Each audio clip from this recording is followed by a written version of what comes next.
Melissa Ramos, Sexy Food Therapy. Thank you for joining me today on the Optimal Performance Podcast. Thanks for having me.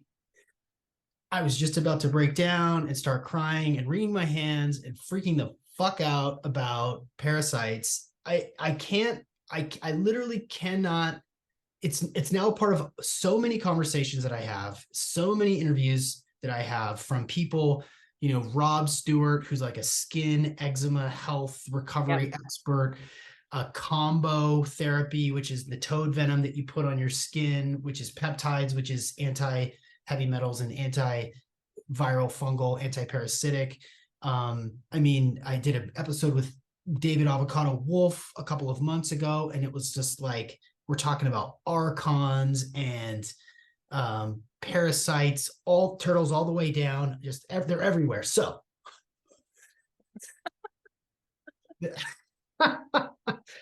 Melissa, you speak so clearly and so specifically and tactically about parasites. Maybe just give everyone sort of your unique approach on how you think about it and how you experience and how you work through parasites in your life.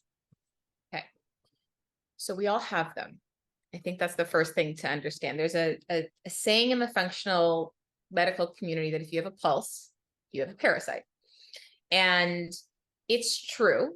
Now, the thing to understand that's really important to this entire equation is to understand that not all parasites are going to produce symptoms.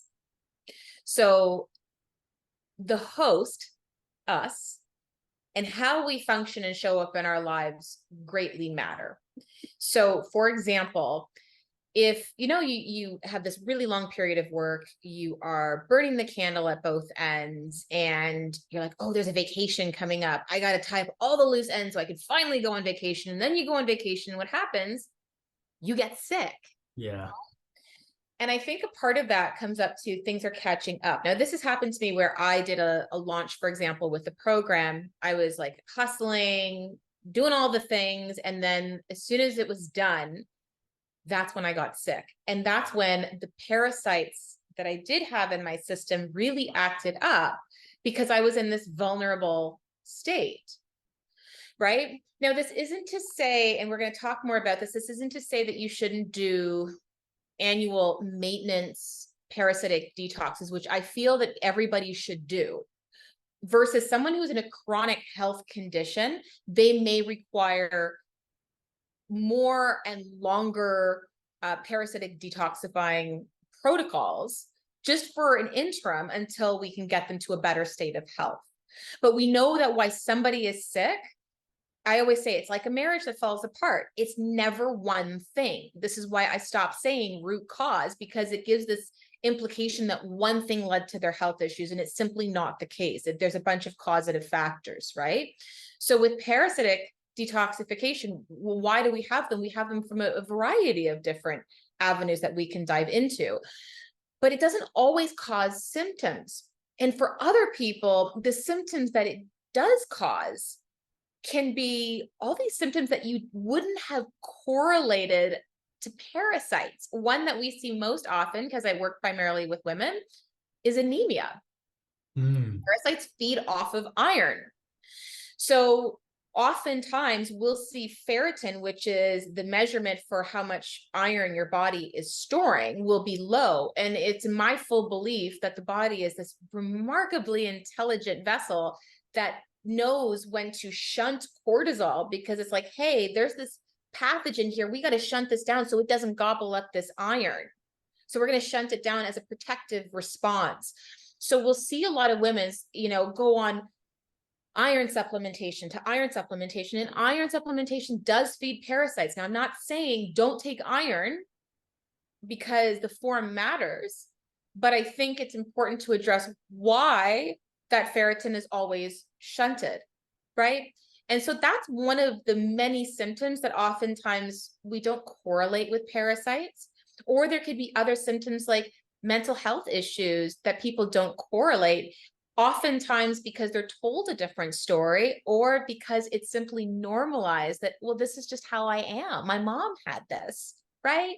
My grandmother had depressive episodes. Therefore, I have this, right?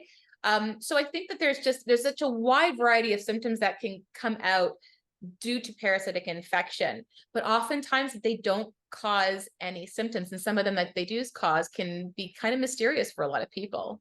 Super interesting. I'm fascinated and thankful for the distinction between, someone who has like an autoimmune issue or, you know, deep depressive episodes that may be directly correlated or just affected or enhanced by a parasitic infection versus someone who is pretty, maybe lean, strong, sleeps well, clear thinking, highly effective, but maybe has some gut stuff or, occasionally, um, you know, feels low energy, which could also be in a different approach for the way that we sort of handle or think about parasites and their role in our performance. So I think that that's really super interesting.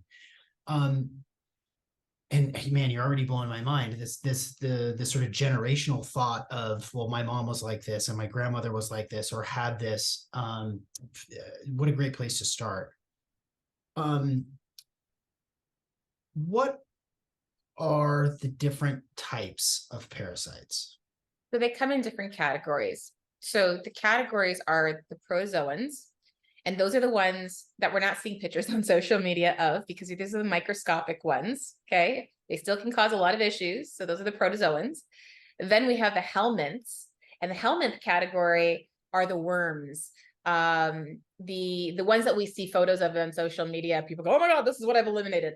Or the liver flukes also fall in the helminth category. And liver flukes are very fascinating because they burrow in the liver and the gallbladder.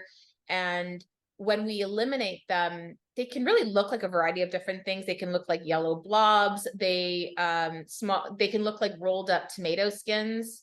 That could be red in color. They could be yellow in color. I'm on a parasite detox right now, and I had eliminated one from my coffee enema that I did, and it looked like it was a rolled up piece of plastic. And I'm like, what is this? And it's a fluke.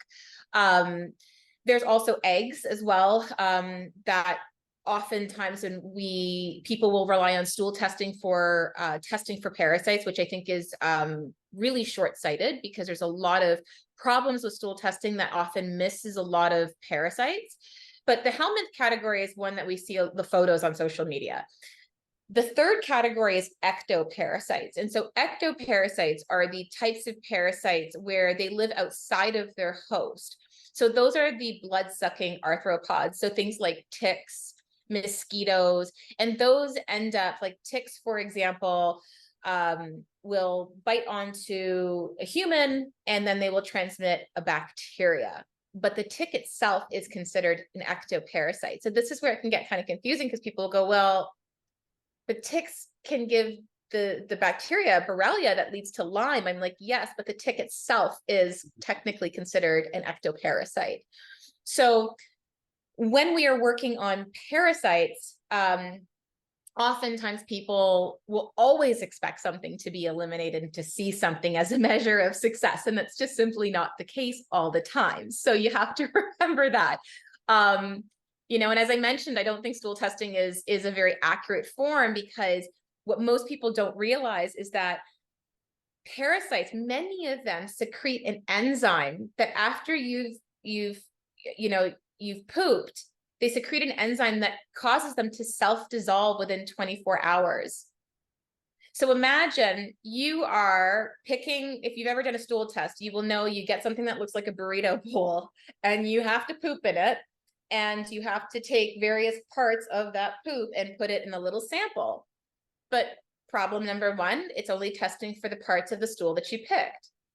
Problem number two is that some parasites secrete that enzyme that causes some of them to self-dissolve within 24 hours. Problem number three is that lab technicians are in shortage in some areas of North America. And problem number four, some of them are just not simply trained enough to be able to evaluate for even when parasites are in their ova stage, which is their egg stage as well, because there's a reproductive cycle there. So there's a whole host of things. And I really think a good practitioner is going to see it, parasites and the evaluation of them from different diagnostic methods. You simply cannot rely on one Hmm. way. And if you do, this is where things are going to fall very short-sighted. Okay, I definitely want to get into the process and practical sort of step by step for figuring this thing out, which sounds like it can be a long, confusing, befuddling, and arduous journey. The sheer fact that there are microscopic protozoan parasites inside me that I can't see makes this so much more frustrating because, like, how do you know? How do you know if you got them? How do you know if you didn't get them out, if you didn't excrete them? Like, it is it are it, by now, is there a best practices? Is there like, is this been, have we known about these long enough and studied and tested and tried this sort of anti-parasitic approach for long enough that there is like a conventional best practices? I think that there's an order to healing, first Mm. and foremost. So several things on there. There's an order to healing, which the way that we practice clinically is that first we open up drainage pathways. So your drainage pathways are all your elimination pathways, your pooper, so your colon, your liver, and your bile ducts, your lymphatic system. Your lungs are a drainage pathway as well. Your kidneys, etc. Those have to be moving because when you kill off parasites, actually sequester 8 times their body weight in toxicity. So if you come into practice and you're like, I have small intestinal bacterial overgrowth, or I have candida, these are the two big issues that we see in practice where people are spinning their wheels, spending a lot of money with a lot of practitioners. And the reason why that happens is because they've been addressing that first, whereas drainage needs to come first and then parasites. And drainage still has to happen during that parasitic phase. In fact, drainage has to happen right until you're old and gray. Because trying to detox with, the doors shut is like trying to kick out the drunk guy from the bar with the doors locked. It doesn't work, right? Like you have to have the doors open, and you have to have the doors open to lead a healthy, happy life. So that's really crucial. But because parasites sequester so much, when you kill them off, the symptoms following killing them off can be quite challenging on an individual. They can get Herx reactions, and a true Herx reaction lasts between 2 to 3 days. Anything further from 2 to 3 days simply means that the protocol might be just too strong and they need to reduce their dose. So some people will go, oh my God, I feel like death. It's been a week. And I'm like, that's not really a Herx reaction. That just might be your protocol's too strong, right? So I think in terms of best practices, order of healing matters. I think the other thing is to look at the symptoms in individuals coming in. So if someone has an autoimmune condition, or what I call an autoimmune associated condition, so things like polycystic ovarian syndrome, endometriosis, these are, conditions where women come in and say, well, I was told that I have high estrogen. Sure, that's probably at play, but your hormones are just messengers, right? So what's affecting them?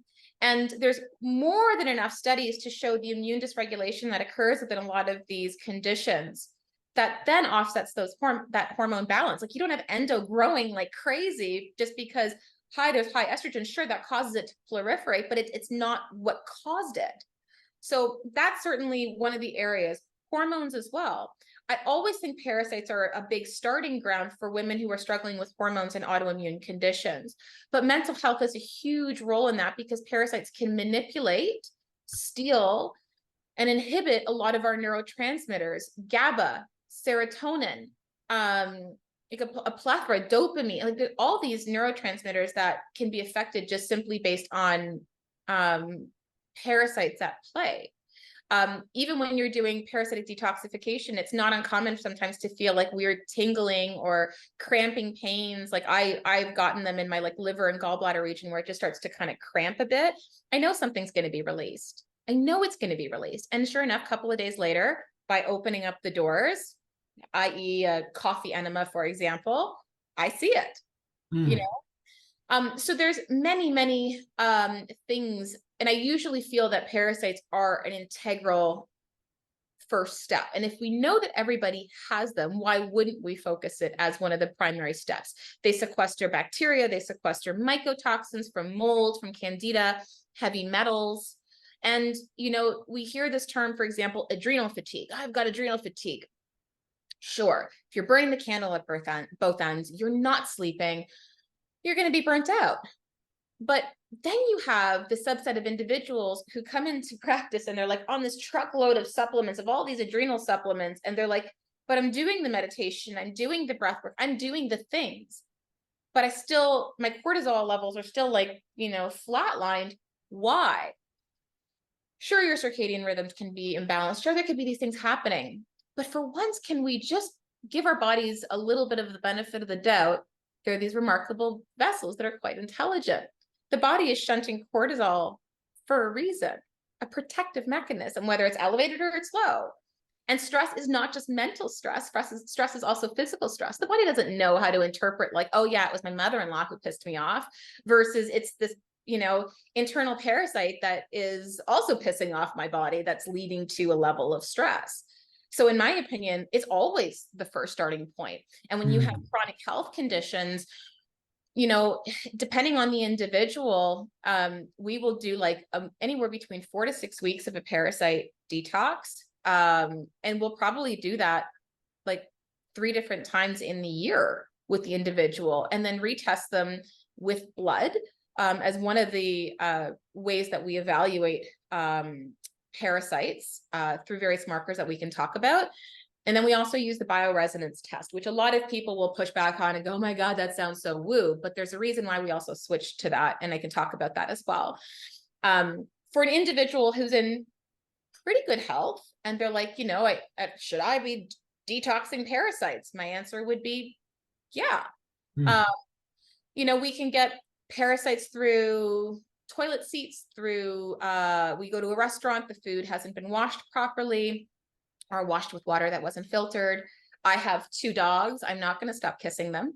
I live in the mountains. You know, we have glacier fed lakes here. I go into the lakes. That's not going to stop. Or you go to a swimming pool, or you have kids who go into daycares. Like there's a, you know, you have sex, like there's a multitude of ways we can contract them, but a healthy individual, you can do minier ones around the full moon. For example, when parasites are more active around the full moon, as shorter cleanses for maybe about a week or 2. And that would completely suffice. You know, and I think somebody who's in good health could get blood work done once a year, not a bad idea. But if you are chronically struggling with your health, whether autoimmune or hormonal, it's a good idea to go get blood work done probably every 6 months, you know? So those are some of the ways. It's kind of more of a long-winded answer to that, but all the ways in which they affect us. Yeah, that's the well, and we've barely scratched the surface, right? Yeah. I definitely do want to go step by step for, you know, what the process is, because I think it's important for people to hear. And, you know, I'm familiar with a couple of different products that are available, you know, to go about it, but it also seems so super confusing. I want to go back to this idea that if you're a person in pretty good health, male or female, and we all know that we have parasites. You have a dog and you just feel good. You feel like you're yourself. You know, you're able to do all the things you love to do. You did mention some things that you could do that are a week long, just to be like, hey, let's just cover your bases. It's a good idea to do this occasionally. You know, one of those things that I heard you say is a coffee enema, and another one is like a week long approach going to the full moon. Just because I'm so fascinated by both of those things, can we maybe start there as like, okay, like you're pretty cool, but you should do some things occasionally because you have parasites and you should take care of them in maybe a slow or subtle way, beginner way. Let's maybe unpack the power of coffee enemas first, and then let's talk about this parasite activity on full moon. Yeah, so coffee enemas are interesting in the perspective that they widen bile ducts, which is really important because then it allows for the smooth flow of bile. Bile is produced from your liver. It is then secreted from your gallbladder. And every time I say that, people will say, yeah, but I've had my gallbladder removed. And I'm like, yes, but then your gallbladder is replaced with a cystic duct, and the underlying causative factors for why the gallbladder was removed is still as an opportunity there waiting to be addressed. You still have sluggish, muddy bile. And a lot of people, especially women over the age of 35, have sluggish bile flow just due to increased cholesterol deposits, increased levels of estrogen that makes the bile a little bit thicker and sludgier. So moving bile is remarkably important. Otherwise, we develop things like skin issues, mental health issues, anemia, like all sorts of stuff, more gut infections, because bile is an antibacterial. So we need to move bile. Coffee enemas are awesome for that. So one of the things that I like to do with coffee enemas, also for the fact that they also help to increase glutathione status, glutathione being, I always call it the grandmaster daddy poopa guy to detox the liver. I like to add things to my coffee enema. So the coffee that I use is from S.A. Wilson. So S is in Sam, A is in, I don't know, Apple, S.A. Wilson. And it's not drinkable coffee, just for reference for people listening. And so the standard dose is about 3 tablespoons of that stuff. But if you're sensitive to caffeine, you could go as small as like a half a teaspoon or 1 teaspoon of it. If you're super duper sensitive to caffeine, you can do a very basic enema flush that is 1 quart of warm distilled water, and you always want to use distilled, and then you can add in like 2 tablespoons of unpasteurized apple cider vinegar, and that's a really good like tonifier, because some people legitimately have issues with caffeine, and when you're introducing it rectally, the caffeine doesn't feel like gut rot as you would drink coffee for some, like on an empty stomach, but it definitely is stimulating. The other things that I like to add to it are TUDCA. So TUDCA is an incredible supplement that is also amazing to help to widen bile ducts. So I'll use the one from Cellcore, Advanced TUDCA. I'll open up 2 capsules. I'll put it in my coffee enema. Advanced approaches to adding things to your coffee enema are things like malic acid crystals, not to be confused with opening up a capsule of malic acid. You actually have to get just pure malic acid, and starting off with as little as 1/8 of a teaspoon to put it in there, because that also helps with that bile ducts, and it also helps to soften gallstones and soften things that are trying to leave from those bile ducts, making the elimination process a little bit easier. My colleague says that she adds malic acid. She's like, it's like opening up the depths of hell, because it definitely, you will see things. So there's all these ways to better lack of words, fortify your coffee enema. I also have a bubbler from a company called Therasage, and it ozonates water.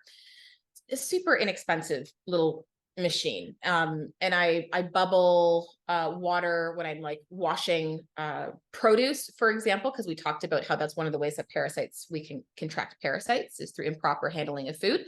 So you can also bubble the water that your produce is sitting in, but you could also use that same bubbler to ozonate the water from your coffee enemas, because when you ozonate, you're adding in oxygen molecules into the water that can really help to destroy a lot of pathogens that thrive without the presence of oxygen. So that's one of the things that I do. And when someone's on a protocol, like for myself, for example, I'll do probably 2 coffee enemas in the week when I'm on a protocol. And when I'm not on a protocol, I probably do maybe 1 to 2 a month, depending. And truthfully, I would never put somebody on an anti-parasitic protocol without either a coffee enema at the very least, or a colonic. And the reason why that I say that is because when you do a parasite cleanse, your poop is going to be interesting, to say the least. It might be smelly, it might be loose, but you also might get constipated. I think a big part is because I have such a visual, like I have a photographic memory. I see things in pictures.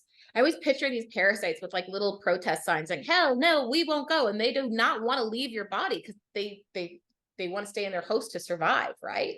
So they can constipate you. I'm not a constipated kind of gal, but when I'm on a parasite cleanse, there's been times in the past where I've been on it where I have felt wickedly constipated. And remember, they sequester 8 times their body weight in toxicity. So when you're killing parasites, it's like these little bombs of toxicity going off in your body. You have to open that door. So a colonic is remarkably important. So if you were on a protocol for, say, 4 weeks, I would strongly suggest getting 1 to 2 colonics during that period.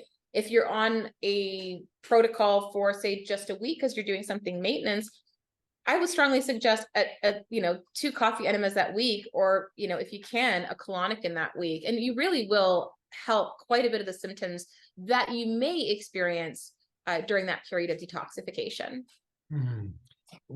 Before we go into the parasites on the full moon, what is the risk of using the wrong coffee for a coffee enema?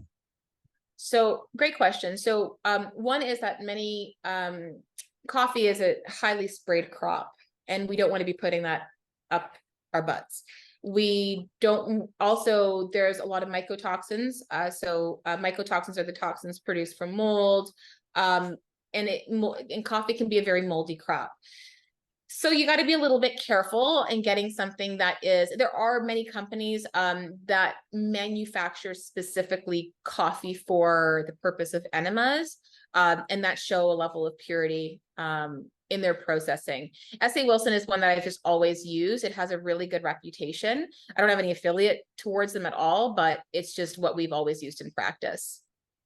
What do the critics or haters say about the risks of coffee enemas?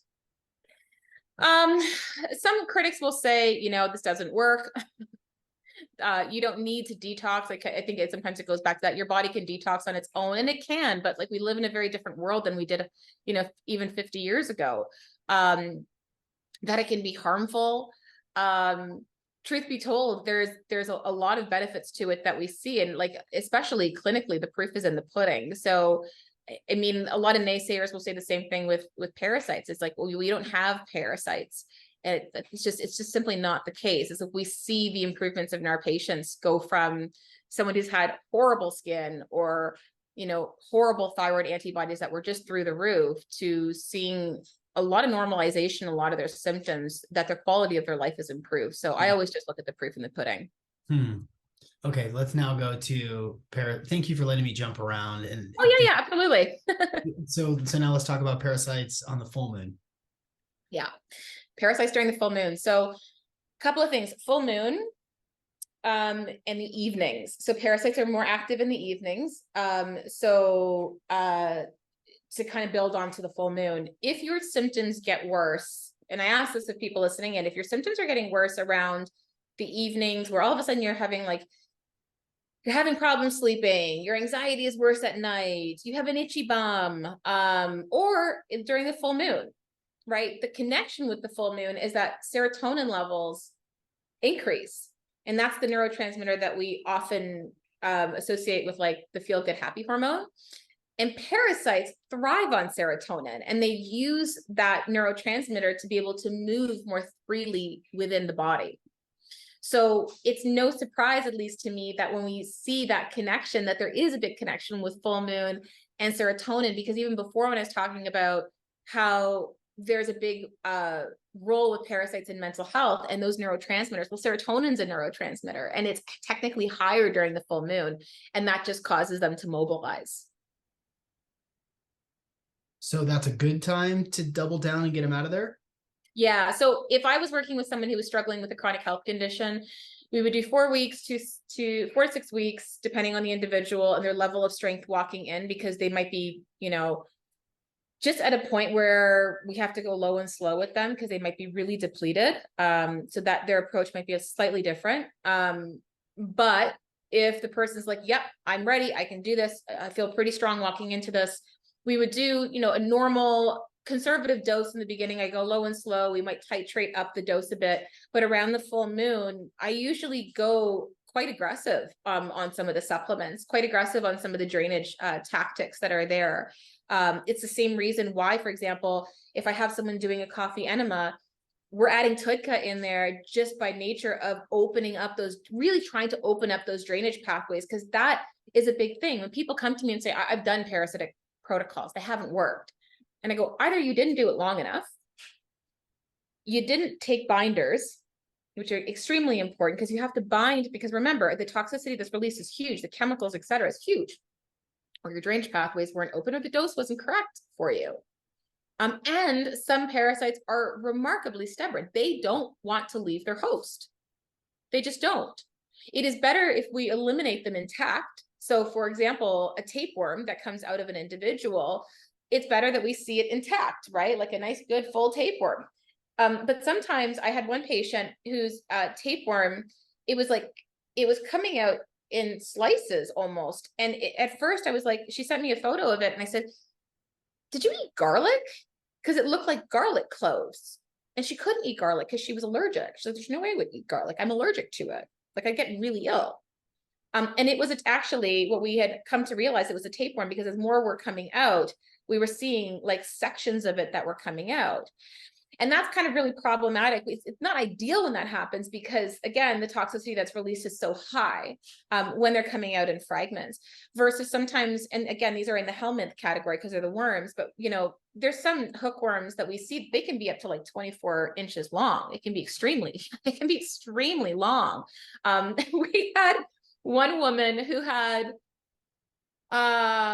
endo.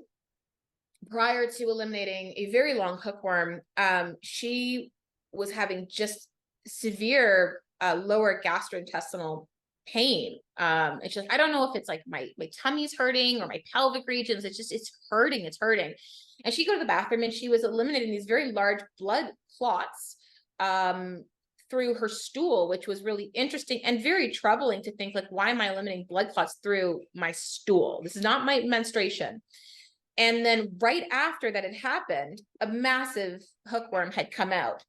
And shortly afterwards, she's like, I feel so much better. Mentally, I feel so much better. I have way more energy. Like I always ask people, journal about when you're walking into a parasite cleanse, like what are some of the limiting beliefs that you want to let go of? Because this isn't just a physical detox. It's also very much tied to our emotional behavior as well. So yeah, we have like just numerous photos of things coming out in stool, things coming out through menstrual blood, because it doesn't just eliminate through your stool. Remember, like you have other holes in your body. Urine, we've seen parasites come out of, the nose as well. Yeah, so yeah. My mind, you're blowing my mind right now. Yeah, so it's like there's you know, you see in Ayurvedic medicine and in India they do nasal irrigation through a neti pot, which is great. I like the Navage. You can get the Navage on Amazon. Again, no affiliation. I just find it really, really helpful.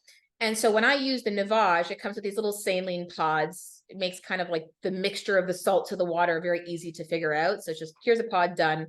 And what I like to do is I add a little bit of binder in there, because we have so much biofilm, which is that sticky, gooey stuff in our nose and also in our digestive tract.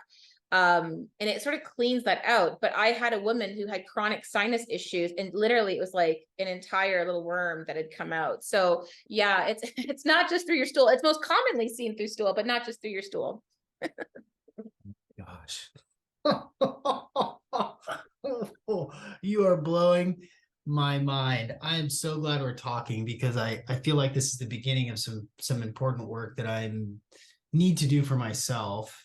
I've had this inclination I mean, I've got a dog. I eat salmon and sushi, and I'm sure I've got all sorts of stuff in there. I haven't done any sort of cleanse in a while. I think the last one that I did was like a vitamin C flush. You know, you did the mega dosing. You familiar with that? Where I got to like 24,000 milligrams before I reached bowel tolerance. But that was a while ago. Does that work for parasites? Do you know? It can, because you're doing a very big flush, but I think the vitamin C titration going up that way is also a really good indication for an individual to see where they're at, even from a stress perspective. Yeah. I had done something similar to that a long time ago. And at that point I was there was a lot going on in my life. So it was really interesting to see how high I had to go before I actually reach that threshold. I think the higher that the dose is the more of an indication of really where your stress levels are at that point, where your capacity is at that point. Yeah. Oh my gosh. Oh my gosh. Where to go now? Okay. Well, now let's maybe walk us through step by step for how do we know we got them, how much we got, stuff you begin to take, things that you do that are heavy hitters, and is there, and again, like, is there, because I'm familiar with products, obviously, like ivermectin, which now just got me kicked off of YouTube for saying the word. I might have to bleep that out actually. Ivermectin, rug, Para-X. I know these are like products and packages associated with parasite cleanses, and I know that you have your own that you do that you've seen crazy results for. I mean, talk about pulling out 24-inch tapeworms out of places. So maybe walk through step by step, please. Yeah. So there's a multitude of signs that you could be having them. We've covered the anemia, the autoimmune, insomnia we mentioned, crushing fatigue, a lot of the mental health stuff, low blood sugar. We talked about how adrenal stuff could be stress, like mental and physical stress. A lot of liver problems. So on your blood work, are your liver enzymes AST, ALT, are those elevated? That could definitely be a sign. A really big red flag on blood work is high levels of eosinophils. So eosinophils is one of your white blood cells. And so if that's elevated, that's a really big marker of parasites as well. It's interesting because before I went to Mexico last December, my ferritin for the first time in my life was almost normal, which was incredible. And then I got back and I went to Mexico, got food poisoning. Came back, did blood work, and my ferritin levels absolutely plummeted right back to like under 10. And I'm like, okay, now what does the rest of my blood work look like? Well, my eosinophils were up, my liver enzymes were up. So I'm like, okay, we got parasites, right? Itching around the anus, we talked about that. A lot of nutrient deficiencies, food intolerances, multiple food intolerances, huge one, vibration or humming around the body. Persistent headaches. So in Chinese medicine, because my background, I graduated as an acupuncturist, although I can't call myself an acupuncturist anymore because I'm not with the board. So I always say background in Chinese medicine. And then I also am a nutritionist. But in Chinese medicine, headaches, depending on the location, can mean different things. So issues that tend to be unilateral on the body tend to be more correlated with liver issues, specifically on the right side of the body. So like one-sided headaches specifically are correlated to liver issues. Behind the eyes, because the liver opens up to the eyes, can definitely be some liver issues. But from what, right? Like it can be from stress, it could be from food, it could also be from parasites. Ovarian dysfunction, because parasites affect our ovaries as well. Teeth grinding and clenching. That's a huge one. I think a lot of people don't correlate with that. So you're thinking, okay, I have these symptoms. I have some of these issues on my blood work. We look at the bioresonance test. The bioresonance test sounds woo, but essentially it's testing for the resonance of various pathogens in the body. And I know that this sounds like, really, Melissa?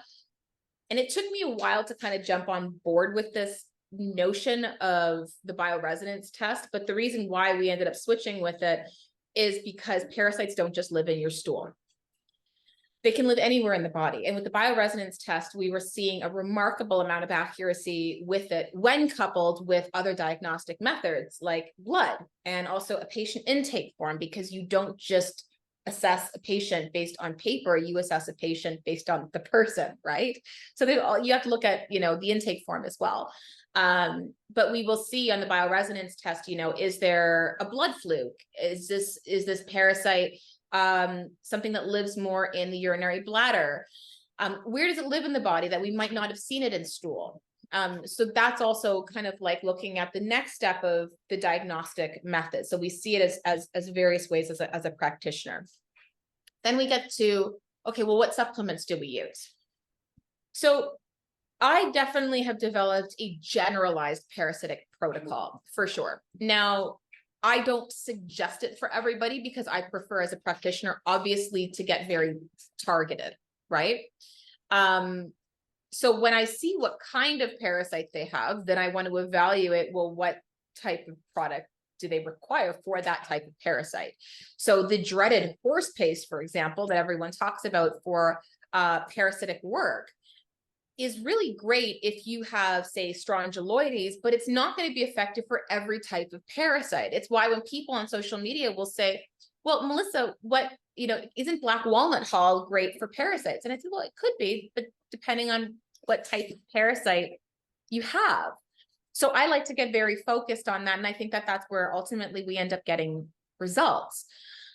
The other thing the bioresonance test does that we really like is assessing the function of the elimination pathways. So if I know that there's more strain in the liver and the lymph, then I know that I can add higher dosing of a supplement that's targeted for those organs, and non-supplemental techniques like coffee enemas, castor oil packs, things like that to support that drainage pathway, right? Because there's several big mistakes which we'll outline that people make that make these protocols ineffective. One of which is simply relying on supplements. If you go into it and go, I'm just taking these supplements, and you're spending, hundreds and hundreds of dollars, it's really not going to work. The non-supplemental drainage techniques are vital. So the coffee enemas, castor oil packs are huge for that. I'm a really big fan of cold plunging, even though I absolutely hate doing it. Like, I hate doing it. And I know a lot of my colleagues in Chinese medicine just go, oh my God, please, why are you recommending cold plunging? That's awful. It's cold for women, bad. I would just say to women, just don't do it around your periods or right before your period, because around that time, none of us want to be experiencing cold. It's like you're cramping. It's a cold symptom. You want warmth and heat, right? And nourishing. But we can do hard things. And cold plunging increases resiliency. And I think that's a thing that in our society right now that we're lacking is resilience. It's not stress management and meditation. It's all great, but resilience is really where it's at. And I think cold plunging is helpful from the perspective of moving the lymphatic system is so vital, because we're moving progesterone when we do that. We're really circulating and boosting the immune system, lowering the inflammatory response. Those are crucial. So I go all in when I'm on a parasite detox. Breath work, moving that diaphragmatic, doing deep diaphragmatic breathing is helpful because it's moving the lymphatic system. The lymphatic system has a lot of trauma stored in there. You got a lot of trauma that is unintegrated, that you have not worked on. Parasites are like, yes, this person is just like weak. They feed on weak, toxic tissue. So that's why at the top of this podcast, I said to you, yes, there's parasites in everybody, but are you a hospitable host? That's the bigger question. So if you are a hospital host because you're eating poorly, you wake up with your phone, you go to bed with your phone, you're not moving your body, you're not prioritizing muscle, you're not prioritizing protein, all the things that make us weak as an individual, that parasite's like, yes, they feed on that, and they're going to proliferate, and it's going to be a very big problem in the body. So I think that's one of the drawbacks of that. Using binders is absolutely crucial. I use a lot of Cellcore products, and they do have different products like, Para 1, Para 2, Para 3, Para 4. But I don't just use Cellcore. I use a combination of different products, but I use the product based on the type of parasite the individual has. Another big problem that I see people do is they're not using or prepping the body with some biofilm disruptors. Biofilm is a sticky goo that parasites will hide behind, so that they're not detected by the immune system, right? They're really intelligent. So we have to move that biofilm, and the Para 1 is a really good example of a biofilm disruptor. And sometimes you can see some really wacky stuff in your stool when you use Para 1. A lot of really crazy looking biofilm will come out. But there's other great biofilm disruptors as well. Like there's a product called Wobenzyme. Wobenzyme is a proteolytic enzyme. I use it a lot in practice. It's a biofilm disruptor.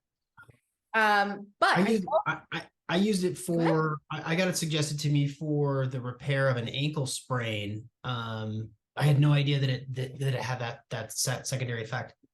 Yeah, so it is, Wabenzyme is, God, 60, 70 years of clinical trials against it. It's just a phenomenal product. And I always use Wabenzyme Plus because the Plus is the extra strength version. So people can like use less of a dose because it's double the dose. But proteolytic enzymes work from the perspective of when you take it away, an hour away from food, which is how it should be taken, it eats away at inflammation. So if you have joint pain, arthritic pain, any pain type associated issues caused by inflammation, it's really helpful. It's really helpful during a detox if you're going through a detox and you're experiencing increased levels of inflammation, then a proteolytic enzyme can be remarkably helpful. Like the protocol that I've been on, I actually had to take about a week and a half of a pause because I started to get really wicked joint pain that I never have. And I could feel my immune system going down because with autoimmunity, sometimes it feels like you're about to get sick, but then you don't. And it's really annoying because you're like, I wish I would just get sick and get it over with. Yeah. But it never caught up. And I'm like, okay, my immune system is clearly really run down. So I just need to take a bit of a pause. And I think for some people, especially if you're like me, where you're type A and, it's sometimes it feels like a bit of a failure. Like, I'm slowing down. This is hard, but it's like, there's no race to healing, right? It's like, this is actually okay to slow down. So I encourage people to pause if they need it. Usually the first step is if you feel like it's too much past that 2 to 3 day Herx reaction, just reduce the dose, increase the binders. Binders are really, really important. You can't do a parasitic detox if you're not taking binders. You have to bind to the toxicity and get it out of there. And there's different kinds of binders. So for example, activated charcoal, a lot of people know of that. Great binder, but it can bind to a lot of really good, healthy flora as well. So I don't love to use it in practice.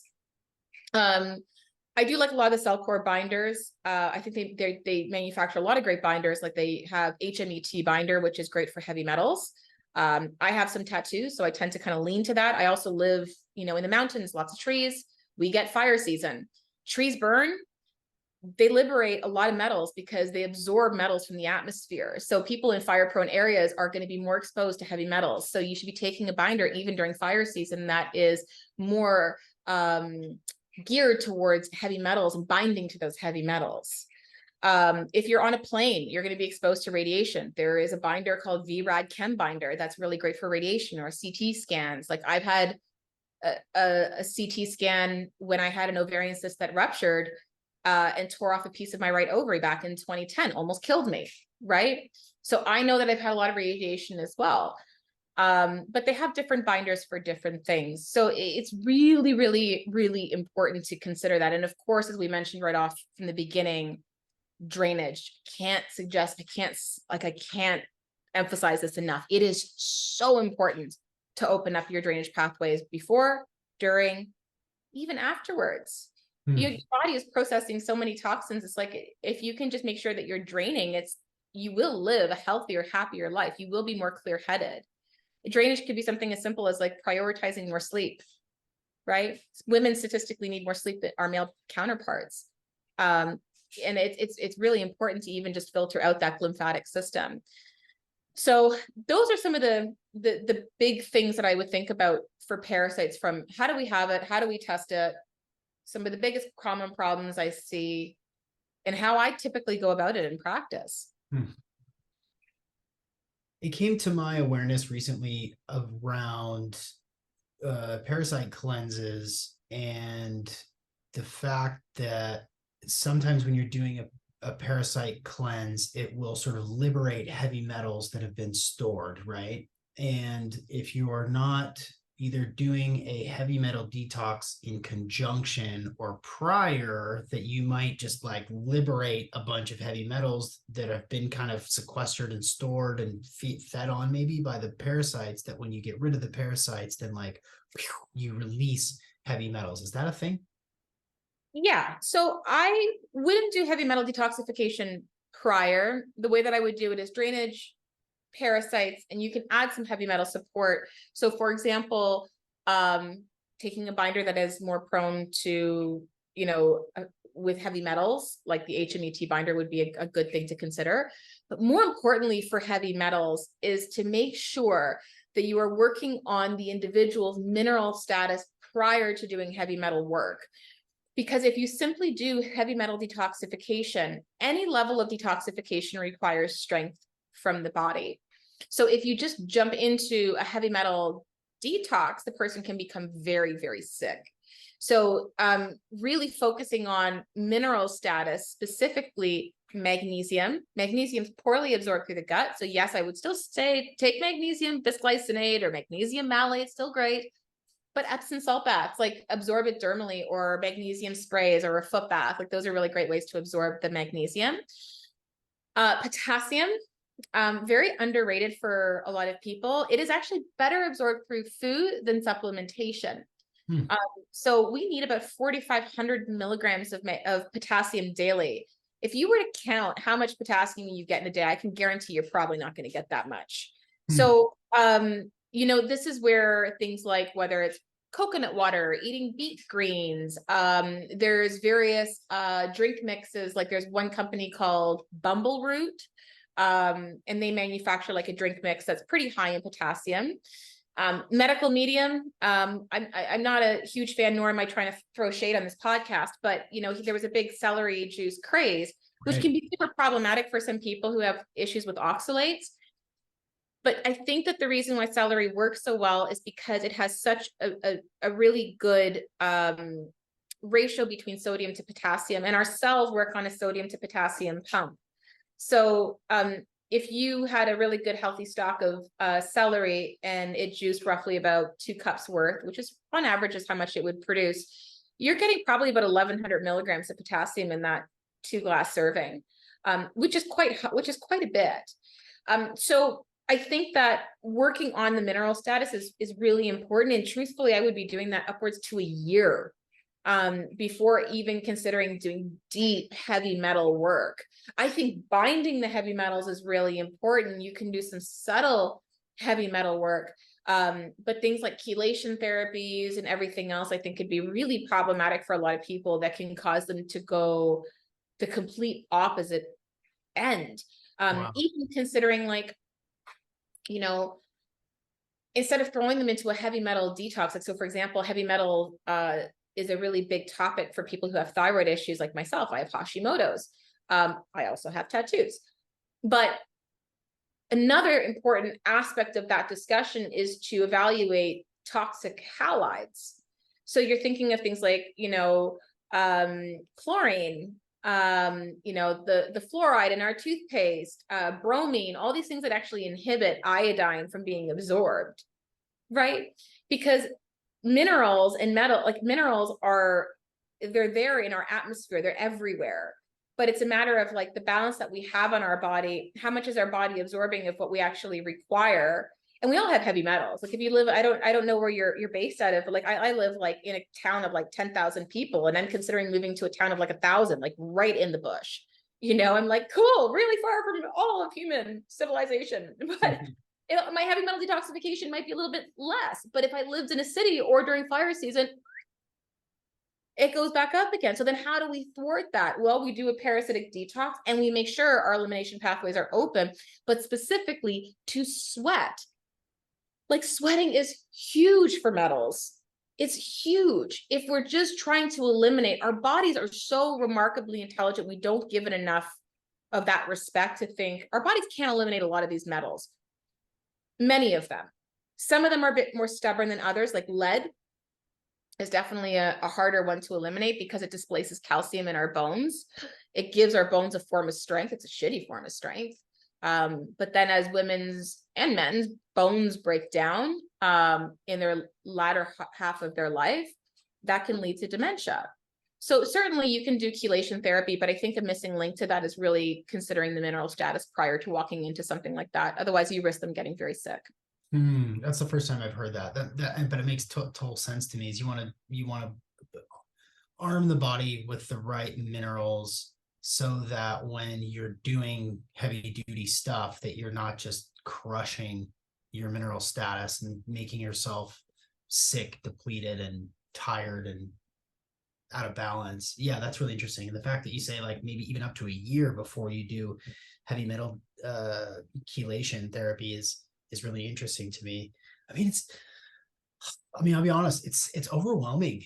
Yeah. It's like it's super overwhelming, and it almost sounds to me like a time bomb. And I think about the people closest to me, myself, my wife, even my kids, and um, I follow the detox mama on Instagram, and she's talking about these protocols for her children and dark circles under their eyes, and sensory sensitivity and bumps on the back of your upper arms for children and stuff. And it's like it's just one more thing for me to stress out about. But as a biohacker guy who gets blood work done a couple times a year, and I sweat buckets at jujitsu, I still eat sushi. I still have a dog. I still, jump in rivers and lakes myself. And I can't help but wonder, like, what sort of a time bomb am I sitting on? Because I haven't done any of this work yet. I think the biggest thing to understand, and I hear it a lot of people expressing overwhelm, and I empathize with that because it's legitimate.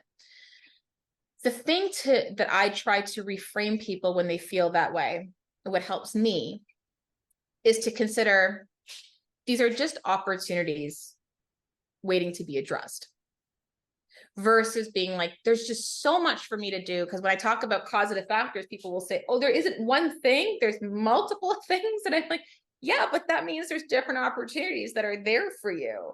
Yeah. Healing is a lifelong process. It's why I think that when we think about healing, whether it's for us or for our children, it is a lifelong process. And the physicality of healing versus the emotional and the psycho-spiritual part really are one and the same. They're all lumped in together. And I think that the more that we try to pull them apart and just be like, okay, I'm going to take supplements because I got these physical issues, it's like, well, how is that actually manifesting in our belief systems and how we think, feel, think, and believe, but I think versus feeling overwhelmed or seeing it as like, this is a ticking time bomb, versus being like, there's all these opportunities. And like, honestly, our biggest flex over the age of 40 is being in good health. It's really, we're far above average than most people. That over the age of 35, people are not in good health if we looked at the average individual. Yeah. So you're like further than most people, right? It's just, there's always going to be these opportunities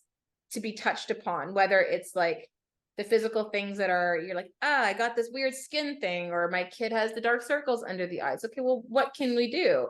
Oh, cool. There's this opportunity that we can actually address this.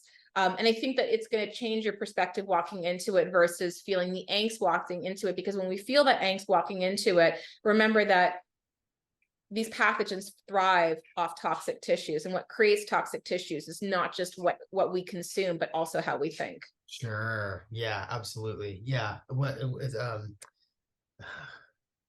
Yeah, how we think about, even how we think about what we eat is big. My internet friend, Dr. Tommy John, who's a chiropractor. I think he's retired now, or he's just a vagabonding around the country. He's like, a sad salad is worse than a happy donut from time to time. It's like, life is meant to be enjoyed. Like, yeah. it is. You're not a bad person because you had a glass of wine. Like, I've seen people, people in the health industry where they posted that they had a glass of wine or somebody, and someone's like, it's a neurotoxin, even one glass of wine. Like, yeah, I get it. It plummets your HRV. I've seen the effects on my HRV and my Aura ring. Like, I'm a huge biohacker as well. Like, I get it. But life is also meant to be enjoyed. Do I drink even a glass of wine every day? No. But sometimes I want to enjoy life a little bit and live it up a little bit. And that doesn't make me a bad person or in less health, because so I have a viewpoint about health, and luckily we can swear here, but I don't talk about so much about consistency, because I think, especially from my perspective, being so type A, is every single time that I try to worship at this altar of hustle, worship at this altar of consistency, especially having an autoimmune condition where some days it's just not a reality, where I'm like, I can't do this long of a workout, or I can't even do the workout because like I'm struggling today. I would beat myself up so badly for that. I changed it and said, okay, well, fuck consistency. I'm going to focus on being committed instead, because when I'm committed to something, I always end up going back to it. I'm committed to my husband. I'm never going to stray. I love him. I've been together with him for 11 years. I'm committed to myself, means I love myself. So if I have a glass of wine, or I have, I don't know, something that I shouldn't have or what have you, I can have that because it's not going to be the end of the world. I can always go back because I'm committed to myself, and my bounce back is going to be so much better because I know I've been doing the work, because I'm continually focused and committed on myself, that we just cannot look at our bodies in such a linear way. Life is very fluid and we have to rock with that. And that means commitment over consistency. Yeah, and that sort of flexibility of mentality. I'm the same way. Type A. I beat myself up, and I have high standards for most things, and it's like, well, there's a point of diminishing returns where you're just obsessing over the thing that you're putting in your body, or the workout that you did or didn't do, or you didn't cold plunge today, you didn't meditate today. It's like, dude, just get over yourself. Like, relax, go take an Epsom salt bath, read a book, chill the fuck out, because the risk of redlining is bad too, like, Yeah, because it is actually also toxic for us to go into this complete orthorexic state of trying yeah. to get everything right and perfect. Like, I read a lot. I read a book a week. And I read probably a fiction, and then the next book I'm reading something for work, self-improvement, in that kind of genre, right? So I was talking to a girlfriend of mine. I love her to death, and she didn't mean anything by this, but she goes, "Oh yeah, you read quite a bit of fiction." I said, "Yeah," and she goes, "Well, I tend to read for a purpose." And I said, "But I do read for a purpose. I read for joy." Yeah. Oh, I like And that. I think that, like, we get so focused on improving and betterment, that is it that bad if we just slow down and spend the first half of the day under the covers reading? The day that we decided we're not going to, I don't know, meditate that day. Maybe we decided we're just going to cuddle up with your kids and you're just hanging out with them and having that art of doing nothing. Does that make you a bad person? No, it just meant you slowed the fuck down and you enjoyed life in that present. It's like the Buddhists would meditate on, today I'm going to die. Today I'm going to die. And the reason why that they meditate with that is because to show the absolute value of our life in the present. And we're constantly in this state, an obsession of betterment and getting better and better. And I think it's admirable in so many ways, because I am that person too, don't get me wrong. But I think it can be also remarkably self-destructive, because all we're doing is no better than just worshiping it at that altar of betterment, of hustle. And it's not healthy. Right. Well, and I think for folks like you and I who are so purpose driven, mission driven, we've made it our job, made it our life to beat the drum, tell the others, find the others, share wisdom, help, guide, grow, coach, lead, all this stuff. And that's a serious undertaking, especially when you do have an audience and you have people that are kind of relying on you, or at least appreciating you for the things that you share. And it's like, well, I'm wearing this badge of purpose. And so, you've got to be impeccable, but that again, like, you got to relax too. You got to schedule in time to do nothing. Yeah, we're just so hyper focused on it, even to, like, and I think you may have heard the saying of, like, the 5 people that you hang around with, like, you are and I remember saying that to one of my mentors, and she's like, that is the most ridiculous thing I think I've ever heard. I am not the reflection of the 5 people I hang out with. I am the reflection of who I am. And it's just, I think that we just get so caught up in that betterment circle that it's admirable, but at the same time, sometimes we have to pull the reins and go, well, what is it that we're doing this for? Yeah. Outside of, I enjoy the content that you push out so much. Outside of the parasite, I think I need to let that breathe a little bit. I need to, like, relax a little bit, do some research, do some preparation for it, kind of, take it in stride. You also post a lot about nutrition, especially for women, and how food is medicine, and which is obviously in alignment with your background in training in Chinese medicine. What are some sort of general approaches to food as medicine? Taking pictures, with raw liver is something that gets me excited, frankly, because I love it. But what sort of little tidbits of wisdom do you have for us when it comes to using food as therapy? I think I don't think women are eating enough protein, first and foremost. I know that that's a big thing right now online. Dr. Gabrielle Leon has incredible research on that whole topic. She's wonderful at that. Just had her on the podcast, recorded with her on Monday. And she's fantastic. I know she's coming out with a book. I think that's a huge part. I was in Bali in 2019. I had small intestinal bacterial overgrowth, and Bali's like smoothie bowls and vegan and everything. And I remember I would eat that and I would be in so much pain. And I, at that time, thought, why am I not getting pain in the morning when I'm eating this like all protein breakfast at this breakfast spot? So I decided to try that for lunch. And it was like someone turned off the pain switch. So I think that food can be remarkably healing, especially for people who have a lot of gut disorders. An animal-based diet can be really healing because it's very low histamine. I subscribe to an animal-based diet. The majority of what I eat is definitely focused mainly beef. I have like half a cow in my freezer. But other things that I eat is like, I do eat vegetables. But I think in the beginning, when someone has a lot of chronic health conditions, a lot of digestive issues, there's certain vegetables that might be very problematic for them that have a lot of anti-nutrients, whether those are oxalates, grains have phytic acid in them. So certain things that they might want to avoid, they might want to just sort of stick more along the protein, the low anti-nutrient vegetables. Fruit also can be really, really helpful. That's kind of where I generally start with people, is prioritize protein more than anything, and then prioritize versus just like, I'm just going to eat it at one time of the day.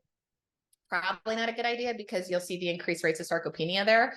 I don't really necessarily think most women should be fasting, just because I just don't think women do very well with fasting. I think men can probably get away with it a bit more, but we're different than you guys. So if you're someone like me, you are on desiccated thyroid medication. I take my thyroid meds in the morning. I have to wait an hour before I eat, and then I'll have some protein in the morning. But to me, that is super nourishing. I don't think a lot of people are super loving the whole organ meats, although I think they're super beneficial.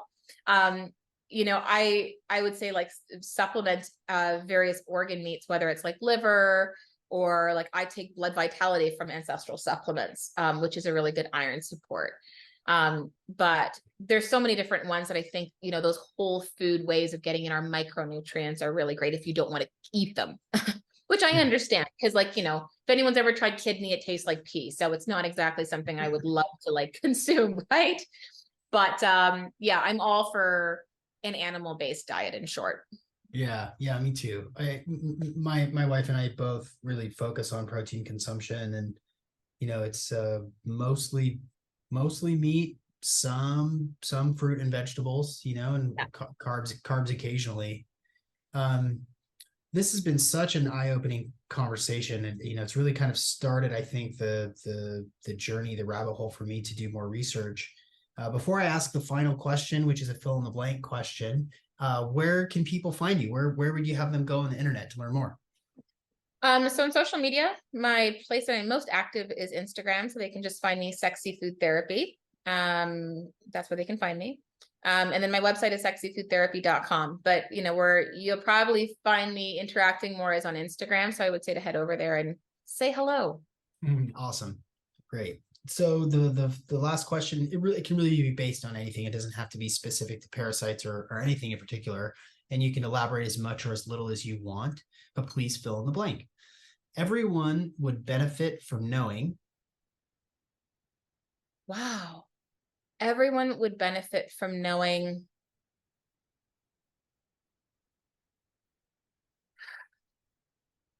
I would say everyone would probably benefit from knowing themselves on a deeper level. And I think that that's a lifelong exploratory piece of work.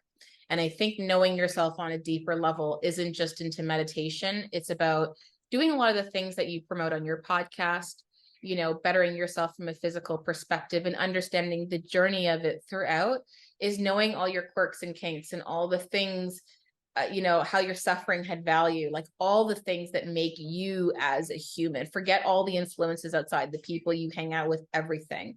I think everyone would be much better in knowing themselves better as a human and potentially just stopping for a moment and listening more. If we, I think as a society, if we listen more rather than being so bloody reactive, because nobody can say anything or have an opinion, I think makes it really difficult to try to get anywhere in this world. Oh, that's so true. That's so true. That's so great. Well, this is fantastic. I really appreciated your time here, Melissa. Thank you for joining me today on the Optimal Performance Podcast. Awesome. Thank you for having me.